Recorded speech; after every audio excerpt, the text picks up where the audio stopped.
இந்தியாவின் சாலைகளில் இன்று ஒரு புதிய எரிபொருளை கொண்டு வாகனங்கள் ஓடுகின்றன. அதன் பெயர் E20. அரசு பெருமையாக அறிவித்த இந்த கொள்கை விவசாயிகளுக்கு வருமானம் தரும், எண்ணெய் இறக்குமதியை குறைக்கும், சுற்றுச்சூழலை காக்கும் என்று சொல்லப்பட்டது. ஆனால் இன்று அதே கொள்கை மீது நாடு முழுவதும் கேள்விகள் எழுகின்றன. வாகன உரிமையாளர்கள் புகார் செய்கின்றனர். இன்சூரன்ஸ் நிறுவனங்கள் தயங்குகின்றன. அரசியல் தலைவர்கள் ஒருவரை ஒருவர் குற்றம் சாட்டுகின்றனர். இது மோசடியா இல்லை மோசமான செயல்படுத்துதல்? முதலில் E20 என்றால் என்ன? எத்தனால் கலப்பு என்பது எளிமையானது. 100 லிட்டர் பெட்ரோலில் 10 லிட்டர் எத்தனால் கலந்தால் அது E10. அதுவே 20 லிட்டர் எத்தனால் கலந்தால் அது E20. இந்திய அரசு இந்த கொள்கையை 4 முக்கியமான காரணங்களுக்காக கொண்டு வந்தது. முதலாவது, இந்தியா தனது எண்ணெய் தேவையில் 85% மேல் இறக்குமதி செய்கிறது. 2025ஆம் நிதியாண்டின்படி இந்தியாவின் எண்ணெய் இறக்குமதி செலவு $137 பில்லியன். 20% எத்தனால் கலப்பின் மூலம் $28 பில்லியன் அளவிற்கு வெளிநாட்டு செலாவணியை சேமிக்க முடியும் என்று அரசு கணக்கிட்டது. இரண்டாவது, விவசாயிகளின் வருமானத்தை உயர்த்துவது. கரும்பு மற்றும் அரிசி உள்ளிட்ட பயிர்களிலிருந்து எத்தனால் தயாரிக்கப்படுவதால் எத்தனால் ஆலைகள் விவசாயிகளிடமிருந்து நேரடியாக பயிர்களை வாங்கும் போது அவர்களுக்கு கூடுதல் வருமானம் கிடைக்கும் என்று எதிர்பார்க்கப்பட்டது. மூன்றாவது, எத்தனால் பெட்ரோலை விட சுத்தமாக எரியும் பொருள். இது கார்பன் உமிழ்வை குறைத்து காலநிலை மாற்ற இலக்குகளை அடைய உதவும். நான்காவது, எத்தனாலை உள்நாட்டிலேயே தயாரிக்க முடியும் என்பதால் சவுதி அரேபியா, ஐக்கிய அரபு அமீரகம் போன்ற எண்ணெய் ஏற்றுமதி நாடுகளை சார்ந்திருப்பது குறையும். America, Brazil, France, Germany, Canada, Thailand ஆகிய நாடுகளும் எத்தனால் கலந்த எரிபொருளை பயன்படுத்துகின்றன. எனவே கேள்வி இதுதான், இவ்வளவு நாடுகள் இதை செய்தும் இந்தியாவில் மட்டும் இது ஏன் பிரச்சனையாக மாறியது? E20 பெட்ரோல் குறித்த எரிபொருள் கொள்கையை பாஜக அரசு 2030ஆம் ஆண்டுக்குள் நிறைவேற்ற திட்டமிட்டிருந்தது. ஆனால் அதை 5 ஆண்டுகளுக்கு முன்னதாகவே 2025இல்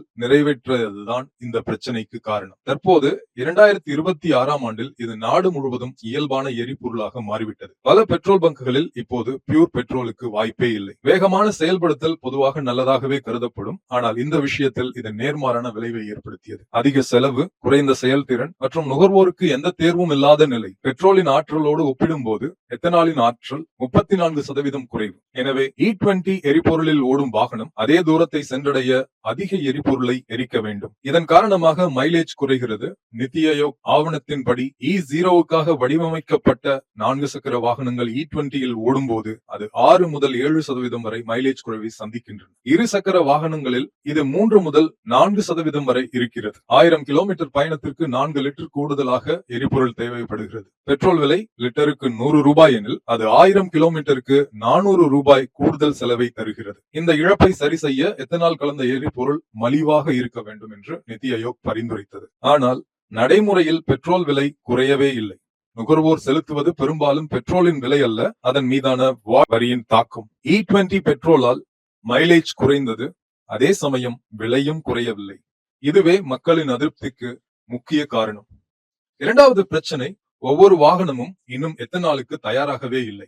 மழையில் வைக்கப்பட்டிருந்த இரும்பு கம்பை எப்படி மெதுவாக துருப்பிடிக்குமோ அதே போல் எத்தனாலிலும் காரின் உள்ளே செயல்படுகிறது. எத்தனால் காற்றிலிருந்து ஈரப்பதத்தை உறிஞ்சுகிறது. காலப்போக்கில் இது எரிபொருள் அமைப்பை சிதைக்கிறது. ரப்பர் குழாய்கள் வெடிக்கின்றன, சீல்கள் கடினமாகின்றன, பம்புகள் செயலிழக்கின்றன. இதை சரி செய்வது ஒரு சாப்ட்வேர் அப்டேட்டை போன்றது அல்ல. வலுவான பம்புகள், பெரிய இன்ஜெக்டர்கள், எத்தனாலுக்கு ஏற்ற குழாய்கள் தேவை. நித்தி ஆயோக் ஆவணமே வாகன தயாரிப்பாளர்களுக்கு இயந்திரங்களை மீள் வடிவமைக்க குறைந்தது 4 ஆண்டுகள் முதலேயே முன்னறிவிப்பு தேவை என்று கூறுகிறது. மாருதி சுசுகி பழைய கார்களுக்கு 4000 முதல் 6000 வரை செலவாகும் E20 மேம்படுத்தல் கிட்களை திட்டமிட்டுள்ளது. ஹீரோ மோட்டார் கார் 2023 ஏப்ரல் மாதத்திற்கு முன் தயாரிக்கப்பட்ட பைக்குகளுக்கு மாற்றங்கள் தேவை என்று கூறியுள்ளது. இன்று விற்கப்படும் E20 ரெடி கார்களில் கூட அவற்றின் இயந்திரங்கள் இன்னும் E10களாகவே வடிவமைக்கப்பட்டுள்ளன. எத்தனால் கொள்கை வேகமாக அமல்படுத்தப்பட்டது, ஆனால் சூழ்நிலை அமைப்பு அதை எட்ட முடியவில்லை. எத்தனால் கரும்பு, மக்காச்சோளம், அரிசி போன்ற உணவு பயிர்களிலிருந்து தயாரிக்கப்படுகிறது. தானியங்களின் மிகுதி மற்றும் உண்ண தகுதியற்ற பொருட்கள் மட்டுமே எத்தனாலுக்கு திருப்பப்படும் என்று அரசு அதிகாரப்பூர்வமாக கூறுகிறது. ஆனால் நடைமுறையில் கதை வேறு. 2023-24ஆம் ஆண்டில் மக்காச்சோள அடிப்படையிலான எத்தனால் உற்பத்தி 42% எட்டியது. ஆனால் அதே ஆண்டில் இந்தியா 5 மில்லியன் டன் மக்காச்சோள பற்றாக்குறையை எதிர்கொண்டது. ஏனெனில் விவசாயிகள் எத்தனால் நிறுவனங்களுக்கு அதிக அளவில் சப்ளை செய்தனர். இந்த பற்றாக்குறை காரணமாக இந்தியா மக்காச்சோள இறக்குமதி நாடாக மாற வேண்டிய நிலை ஏற்பட்டது. வங்காளதேசம், நேபாள், மலேசியா, வியட்நாம் போன்ற நாடுகளுக்கு மக்காச்சோளம் வழங்கிய நாடாக ஒரு காலத்தில் இருந்த இந்தியா 2024 மக்காச்சோளத்தை இறக்குமதி செய்தது. எத்தனால் தேவை அதிகரிக்கும் போது இது உணவு விநியோகத்தில் பாதிப்பை ஏற்படுத்த தொடங்குகிறது. E27 அல்லது E30 போன்ற உயர் கலப்பு இலக்குகளுக்கு சென்றால் இந்தியா உணவு பற்றாக்குறையை எதிர்கொள்ளக்கூடும் என்று நிபுணர்கள் எச்சரிக்கின்றனர். ஏனெனில் எத்தனால் நிறுவனங்கள் கொடுக்கும் விலை நுகர்வோர் சந்தையை விட அதிகமாக இருப்பதால் விவசாயிகள் அவர்களுக்கே விற்க விரும்புகின்றனர். அவசரமாக கொண்டு வரப்பட்ட திட்டம் எத்தனாலின் சந்தை விலையை உயர்த்தி மலிவான எரிபொருள் மற்றும் தூய சுகாதாரம் என்ற நோக்கத்தையே தோற்கடித்தது. E20 முதலில் அறிமுகப்படுத்தப்பட்ட போது இன்சூரன்ஸ் நிறுவனங்கள் ஒரு பெரிய வெடிகுண்டை தூக்கி வீசின. ஆக்கோ நிறுவனம் தவறான எரிபொருளை பயன்படுத்துவது இன்சூரன்ஸ் கோரிக்கையை செல்லாததாக்கும் என்று பகிரங்கமாக அறிவித்தது. E10க்கு ஏற்றதாக வடிவமைக்கப்பட்ட காரில் E20 பெட்ரோல் பயன்படுத்தப்பட்டு என்ஜின் பழுதானால் கோரிக்கையை ஏற்கப்படாது என்றும் இது மொத்த அலட்சியத்தின் கீழ் வருகிறது என்றும் ஆக்கோ பதிலளித்தது. அரசே கட்டாயப்படுத்திய எரிபொருளால் காரின் என்ஜின் பழுதானால் முழு செலவையும் நுகர்வோரே சுமக்க வேண்டிய நிலை எழுந்தது. அதிக செலவு, சாத்தியமான பழுதுகள், ஜீரோ இன்சூரன்ஸ் பாதுகாப்பு இது மக்களுக்கு மிகப்பெரிய பிரச்சனையாக உருவாகியுள்ளது. ஆனால் வாகன தொழில் தலைவர்கள் வேறு கோணத்தில் பேசுகின்றனர்.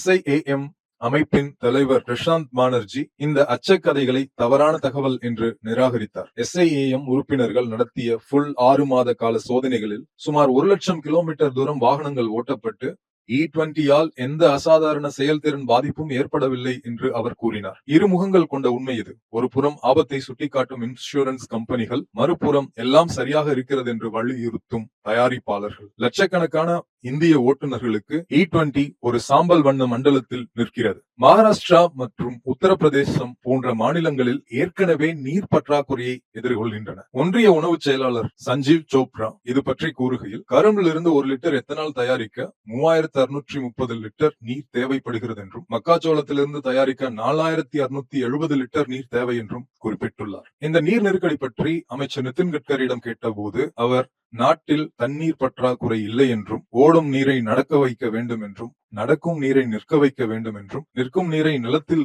ஊற வைக்க வேண்டும் என்றும், கிராமத்தின் நீர் கிராமத்திலும், வயலின் நீர் வயலிலும், வீட்டில் நீர் வீட்டிலும் இருக்க வேண்டும் என்று கூறினார். இது அர்த்தமுள்ளதா இல்லையா என்பதை மக்களே முடிவு செய்ய வேண்டும். ஆனால் கேள்வி இன்னும் நிலுவையில் உள்ளது. இவ்வளவு பெரிய பிரச்சனையை எப்படி தீர்ப்பது? இந்தியா எத்தனால் கலப்பை பற்றி பிரேசிலிடமிருந்து கற்றுக்கொண்டதா? ஆனால் பிரேசில் இதை மிகவும் புத்திசாலித்தனமாகவும் படிப்படியாகவும் செயல்படுத்தியது. இன்று ஒவ்வொரு லிட்டர் பிரேசிய பெட்ரோலிலும் குறைந்தது 27% எத்தனால் உள்ளது. ஆனால் உண்மையான மாற்றம் என்னவென்றால் 80% மேற்பட்ட பிரேசிலிய கார்கள் பிளக்ஸ் ஃபியூவல் வாகனங்கள். அதாவது ஓட்டுநர்களே பெட்ரோல் பங்கில் பெட்ரோல், எத்தனால் அல்லது இரண்டின் கலவையில் எதை நிரப்புவது என்று தேர்வு செய்ய முடியும். எந்த நாளில் எது மலிவாக இருக்கிறதோ அதை தேர்ந்தெடுக்க முடியும். இந்த அன்றாட தேர்வையே கொள்கை மற்றும் உட்கட்டமைப்புடன் இணைந்து உலகின் மிக வெற்றிகரமான உயிர் எரிபொருள் சூழலமைப்பை உருவாக்கியது. பிரேசில் அதிவேகமாக உயர்கலப்புக்கு செல்லவில்லை. அவர்கள் 1970களில் E10 உடன் தொடங்கி 40 ஆண்டுகள் படிப்படியாக E27 வரை உயர்த்தினர். முதல் எண்ணெய் நெருக்கடிக்கு பிறகு 3 தசாப்தங்களில் பிரேசில் வெளிநாட்டு எண்ணெயை சார்ந்திருப்பதை குறைத்தது. ஆரம்பத்தில் வெறும் 5 நகரங்களில் 16 பங்குகளில் மட்டுமே கிடைத்த இந்த எரிபொருள் இன்று நாடு முழுவதும் கிடைக்கிறது. மேலும் பெட்ரோலையும் மிஞ்சி முதலிட எரிபொருளாக மாறியுள்ளது. ஆனால் இந்தியாவில் முரண்பாடான விளைவுகளால் இந்த கொள்கையின் முக்கிய ஆதரவாளரான ஒன்றிய அமைச்சர் நிதின் கட்கரி சுற்றி சார்பு மற்றும் நலன் முரண்பாட்டு கேள்விகள் எழுகின்றன. அவரின் மகன்களான நிக்கில் மற்றும் சாரங் கட்கரி எத்தனால் மற்றும் சர்க்கரை துறையில் உள்ள நிறுவனங்களுடன் தொடர்புடையவர்கள். குறிப்பாக நிக்கில் தலைமையிலான சியான் அக்ரோ இண்டஸ்ட்ரீஸ் மற்றும் மானஸ் அக்ரோ நிதி தரவுகள் E20 கொள்கைக்கு பின் அதிரடி வளர்ச்சியை காட்டுகின்றன. சியான் அக்ரோவின் வருவாய் முந்தைய காலகட்டங்களில் சுமார் 17 முதல் 18 கோடி ரூபாயாக இருந்தது. ஒரே ஆண்டுக்குள் இது 500 கோடி ரூபாயை தாண்டியுள்ளது. லாபமும் கணிசமாக பெருகியது. பங்கு விலை 40 ரூபாயிலிருந்து 60 முதல் 70 ரூபாய் வரை உயர்ந்தது. குறுகிய காலத்தில் 500 முதல் 2000% வரை லாபம். காங்கிரஸ் கட்சி உள்ளிட்ட எதிர்க்கட்சிகள் இது தெளிவான நலன் முரண்பாடு என்று குற்றம் சாட்டுகின்றன. குடும்ப தொடர்புடைய தொழில்கள் பயனடைய சாதாரண வாகன உரிமையாளர்கள் அதிக எரிபொருள் செலவையும் பழுது செலவையும் சுமக்க வேண்டிய நிலை ஏற்பட்டுள்ளது. எந்த தவறும் நிரூபிக்கப்படவில்லை என்றாலும் லாபத்தின் அளவும் கொள்கையின் காலகட்டமும் பொதுமக்களின் சந்தேகத்தை தூண்டுகின்றன. இந்தியாவிற்கான பாடம் மிக தெளிவானது. E20 அமலாக்கத்தை 2030 வரை நீட்டித்து அவசரமான இடங்களில் படிப்படியான கட்டங்களாக செயல்படுத்த வேண்டும். E10 உடன் தொடங்கி படிப்படியாக E20 அடைய வேண்டும். நித்தி ஆயோக் ஆவணம் கூறுவது போல் வெளிநாட்டு செலாவணி சேமிப்பு, மலிவான எரிபொருள், விவசாயிகளின் வருமானம் ஆகிய பலன்களை அறுவடை செய்ய வேண்டும் எனில் வாகன தயாரிப்பாளர்களுக்கு 4 ஆண்டு தயாரிப்பு காலம் தர வேண்டும். இல்லையெனில் எதிர்ப்பு ஏற்பட்டால் அரசு கொள்கையை திரும்பி பெற வேண்டிய நிலை வரும். இந்த 5 ஆண்டுகளில் பெறக்கூடிய பலன்களை இழக்கச் செய்யும். இரண்டாவதாக, இந்தியா முதல் தலைமுறை எத்தனாலிடம் இருந்து 2ஆம் தலைமுறை எத்தனாலுக்கு மாற வேண்டும். முதல் தலைமுறை எத்தனால் கரும்பு மற்றும் மக்காச்சோளம் போன்ற உணவு பயிர்களிலிருந்து தயாரிக்கப்படுகிறது. அதுவே 2G எத்தனால் வைக்கோல், உமி, தால் போன்ற விவசாய கழிவுகளிலிருந்து தயாரிக்கப்படுகிறது. இது உணவு விநியோகத்துடன் போட்டி போடாது, வீணாகும் கழிவை பயன்படுத்துகிறது. அரசு வரிகளையும் குறைத்து இது செயல்படுத்தப்பட்டால் எரிபொருள் விலையை லிட்டருக்கு 30 ரூபாய் அளவிற்கு கூட குறைக்க முடியும். மூன்றாவதாக, அவசரமாக E20க்கு மாறினாலும் நுகர்வோருக்கு E0, E10,